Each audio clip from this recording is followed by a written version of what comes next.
दोस्तों क्या होगा जब एक डीमन गर्ल को एक ह्यूमन बॉय से प्यार हो जाए? क्या उनकी लव स्टोरी कंप्लीट हो पाएगी? चलिए देखते हैं। हेलो दोस्तों, मैं दोबारा हाजिर हूँ लेकर एक न्यू इंटरेस्टिंग चाइनीज ड्रामा की एक्सप्लेनेशन। आज मैं जो ड्रामा आपको एक्सप्लेन करने वाली हूँ वो एक चाइनीज फैंटेसी ड्रामा है। तो चलिए ड्रामा की एक्सप्लेनेशन शुरू करते हैं। ड्रामा की स्टार्टिंग में हमें डीमंस अर्थात शैतानों के बारे में बताया जाता है कि वो ह्यूमंस की तरह खाते हैं, पीते हैं, उन्हों के बीच में रहते हैं और सारा काम ह्यूमन की तरह करते हैं। लेकिन जो उनके नाखून होते हैं वो गोल्डन कलर का होते हैं, उनके जो ब्लड होता है वो पिंक कलर का होता है। और जैसे ही डीमंस अपने फॉर्म में आते हैं तो उनके पंख निकल आते हैं, उनके कान और नाखून बड़े हो जाते हैं, उनकी आंखें लाल हो जाती है। सर्दियों के टाइम पे डीमंस को हाइब्रिड होना पड़ता है अर्थात शीत निद्रा में जाना पड़ता है, वरना उनकी डेथ हो सकती है। अगर कोई डीमन मर जाता है तो वो अपने वाटर फॉर्म में चेंज होकर अपनी नेक्स्ट लाइफ में चला जाता है। ये तो हुआ डीमंस का इतिहास। फिर हमें प्रेजेंट का सीन दिखाया जाता है जहाँ पर एक शहर में काफी ज्यादा तबाही मची होती है, क्योंकि जो अंग्रेजी सेना होती है वो चाइनीज लोगों को मार रही होती है। तो जो चाइनीज लोग होते हैं वो अपनी जान बचाने के लिए इधर उधर भाग रहे होते हैं। उन्हीं सभी लोगों में एक कपल मौजूद होता है जिसके पास दो बेटियां होती है। तो जो वाइफ होती है वो अपनी दोनों बेटियों को अपने हस्बैंड को हैंड ओवर करके एक बड़ा सा गेट बंद कर देती है ताकि वो उन्हें सेफ रख सके, और अकेले चली जाती है उन अंग्रेजी सेना से भिड़ने के लिए। एक तरफ बहुत बड़ी अंग्रेजी सेना होती है और दूसरी तरफ वो अकेली खड़ी होती है। लेकिन यहाँ पर आता है कहानी में ट्विस्ट, क्योंकि वो वुमेन कोई आम वुमेन नहीं, वो एक डीमन होती है और वो कुछ ही टाइम में अंग्रेजी सेना के काफी सारे लोगों को मार देती है, काफी लोगों को घायल कर देती है। लेकिन इसी बीच उस वुमेन को गोली लग जाती है जिस वजह से उसकी डेथ वहीं पर हो जाती है। इन सभी लाशों में एक बंदा जिंदा होता है जो कि ये सब कुछ होते हुए अपनी आंखों से देख रहा होता है। दूसरी तरफ उस डीमन का जो हस्बैंड होता है वो अपनी दोनों बेटियों को लेकर शंघाई में शिफ्ट हो जाता है और एक टीचर की पोस्ट पे काम करने लगता है। और काफी टाइम बीत जाता है, उसकी दोनों बेटियां बड़ी हो जाती है। उस आदमी की बड़ी बेटी का नाम चैंग होता है जो कि हमारे इस ड्रामा की फीमेल लीड है। चैंग अपने फादर को फाइनेंशियली सपोर्ट करने के लिए और अपनी छोटी बहन की स्कूल फीस भरने में मदद करने के लिए एक बार में डांसर का जॉब करती है। उसके हाथ पे एक निशान होता है और उसे नहीं पता होता कि उसे विरासत में उसकी मॉम की डीमन पावर मिली है। यहाँ तक कि चैंग के डैड को भी नहीं पता होता कि वो उनकी बेटी एज अ बार डांसर काम करती है। उसी बार में हमारे इस ड्रामे का मेन लीड मिंग जिया यानी कि मिंग आया होता है। मिंग शंघाई की रिच फैमिली में से बिलोंग करता है और यहाँ तक कि वो एक पुलिस ऑफिसर की अच्छी पोस्ट पे होता है। यहाँ तक कि मैंग एक बहुत ही शरीफ और ईमानदार किस्म का मैंग को एक्चुअली में यहाँ पर एक डॉल लेकर आया होता है, बिकॉज वो अपने इनलीगल काम में मैंग की हेल्प चाहता था और वो उसे काफी ज्यादा गोल्ड भी ऑफर करता है कि तुम मेरी हेल्प करो, मैं तुम्हें गोल्ड दूंगा। और जैसे मैंग की नजर चैंग पे पड़ती है तो वो चैंग को भी वहाँ पर लेकर आता है और कहता है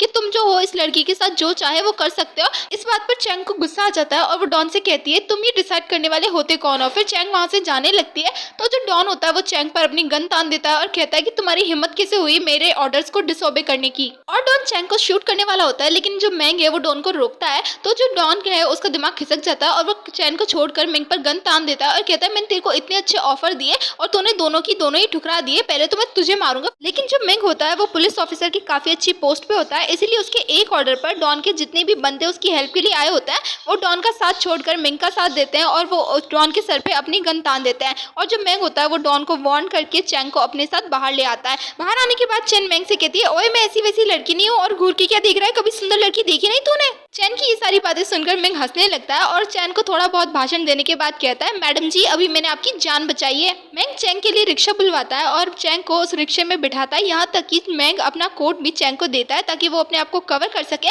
और रिक्शे वाले से मैंग कहता है चैंग को सही सलामत घर छोड़ने के लिए। फिर चैंग दबे पांव अपने घर में घुस रही होती है ताकि उसके फादर को पता न चले उसके आने का। लेकिन ये क्या, अचानक से सारी लाइट्स जल जाती है क्योंकि चैंग के फादर जगे होते हैं। और जब वो चैंग को देखते हैं और वो पूछते हैं कि तुम इतनी लेट कहाँ से आए हो, काम से इतनी लेट आई हो और तुमने ये क्या अजीब कपड़े पहन रखे हैं। तभी वहाँ पर चैन की सिस्टर आ जाती है और वो चैन को ये कहकर बचा लेती है कि दी अपनी कलीग की शादी से आई है इसीलिए वो इतनी लेट हो गई है। और ये सब कुछ सुनने के बाद जो चैन के फादर होते हैं वो इंडियन फादर की तरह उसे डांटने लग जाते हैं कि तुम्हें इतनी लेट नहीं आना चाहिए, ये अजीबोगरीब कपड़े कैसे पहन रखे हैं। जो चैन की सिस्टर होती है वो भी अपने फादर की कॉपी कर रही होती है। जब चैन के फादर देखते हैं कि उनकी छोटी बेटी उनकी कॉपी कर रही है तो वो थोड़ा बहुत छोटी बेटी को भी डांट देते हैं। यहाँ पर हमें सिस्टर्स का काफी अच्छा रिलेशन देखने को मिलता है। देन दोनों सिस्टर मिलकर साथ में बात ले रही होती है। तभी जो चैंग है वो अपनी छोटी सिस्टर को बताती है कि किस तरीके से मैंग ने आज उसकी हेल्प की।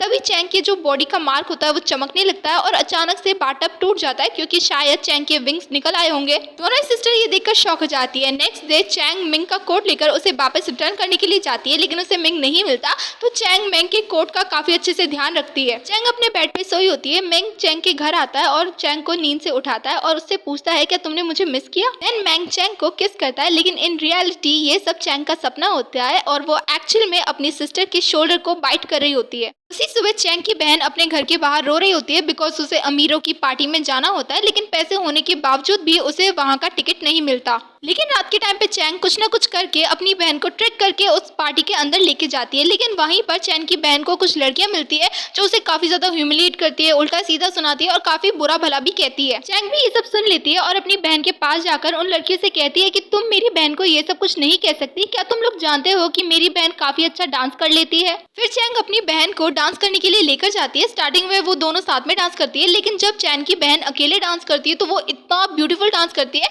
कि वहाँ पर जितने भी लोग होते हैं वो चैंग की बहन से काफी ज्यादा इंप्रेस हो जाते हैं, जिसे देखकर वो सारी लड़कियां जल जाती है। फिर बाद में चैन की बहन को वहाँ पर मौजूद हर एक लड़का डांस के लिए अप्रोच करता है, जिसे देखकर उन लड़कियों की जलन पर तो जैसे किसी ने पेट्रोल छिड़क दिया हो ऐसी फीलिंग आती है। तो चैन उन लड़कियों के पास जाती है, उन्हें कुछ अच्छा बुरा सुना देती है। देन चैन उस पार्टी से निकल जाती है बिकॉज उसे पार्टी में कुछ अच्छा नहीं लग रहा होता। और जैसे ही चैन थोड़ी दूर आती है तो वो देखती है उस पार्टी में मैंग भी आया होता है और मैंग के पीछे एक लड़की हाथ धोके क्या गाइस नहा धोके पड़ी होती है उसे अप्रोच करने के लिए। और वो कहती है मैंग मैं तुमसे प्यार करती हूँ, जिस पर मैंग भी सोचने लगता है कहाँ मैं इस पार्टी में आके फंस गया, ये भगवान बचा ले मुझे। तभी वहाँ पर चैंग आ जाती है मैंग को बचाने के लिए और वो उस लड़की से कहती है कि तुम इसे अप्रोच नहीं कर सकती बिकॉज ये ऑलरेडी मेरा बॉयफ्रेंड है, हम दोनों डेट कर रहे हैं। मैंग भी मौके पे चौका मार रहा होता है और वो चैंग के हाँ में हाँ मिला रहा होता है कि हाँ ये मेरी गर्लफ्रेंड है। फिर वो दोनों उस लड़की को ट्रस्ट करवाने के लिए एक दूसरे के चीक्स पर किस करते हैं। इसे देखकर वो लड़की काफी ज्यादा जल जाती है और वहाँ से चली जाती है। तो जो चैंग होती है वो मैंग से कहती है कि पहले तुमने मुझे बचाया, अब मैंने तुम्हें बचाया, तो हिसाब क्लियर हुआ। फिर वो दोनों एक दूसरे को इंट्रोड्यूस करवाते हैं। फिर मैंग वापस से पार्टी में जा रहा होता है, लेकिन वो नहीं जाता, वो सीधा चैंग के पास आ जाता है और कहता है कि इस टाइम पे सब पार्टी में डांस कर रहे होंगे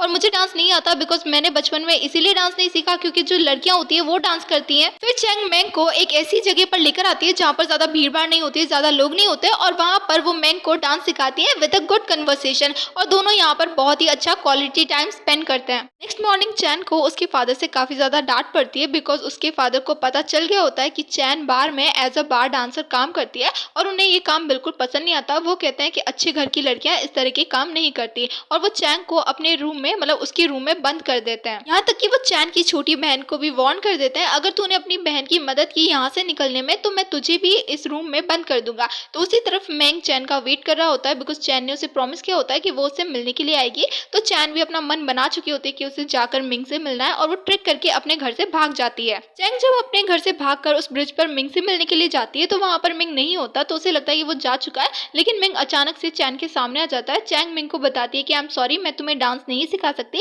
बिकॉज मेरे फादर को पता चल चुका है कि मैं एज अ बार डांसर काम करती हूँ और उन्हें ये बात बिल्कुल भी पसंद नहीं है। तो जो मिंग होता है वो चैन का मूड ठीक करने की कोशिश करता है और चैन से कहता है तुम जोर से अपनी विश भगवान से मांगो, हो सकता है कि तुम्हारी विश पूरी हो जाए। मिंग चैन को ये करके बताता है और वो ब्रिज पे जोर जोर से चिल्लाना स्टार्ट कर देता है, जिसे देखकर जो चैन होती है वो भी मोटिवेट होती है और वो भी ब्रिज पर चिल्लाना स्टार्ट कर देती है। लेकिन जब चैन ये सब कुछ कर रही होती है तो मिंग उसे काफी ध्यान से देखता है बिकॉज मिंग को जो है चैन पसंद आने लगती है क्योंकि उसे पता होता है कि चैन जो है काफी अच्छी लड़की है, काफी ज्यादा रिस्पॉन्सिबल पर्सन है। और इसी के साथ पार्ट 1 खत्म होता है। गाइस पार्ट 1 अच्छा लगा हो तो पार्ट 2 के लिए कमेंट करना बिल्कुल भी ना भूले।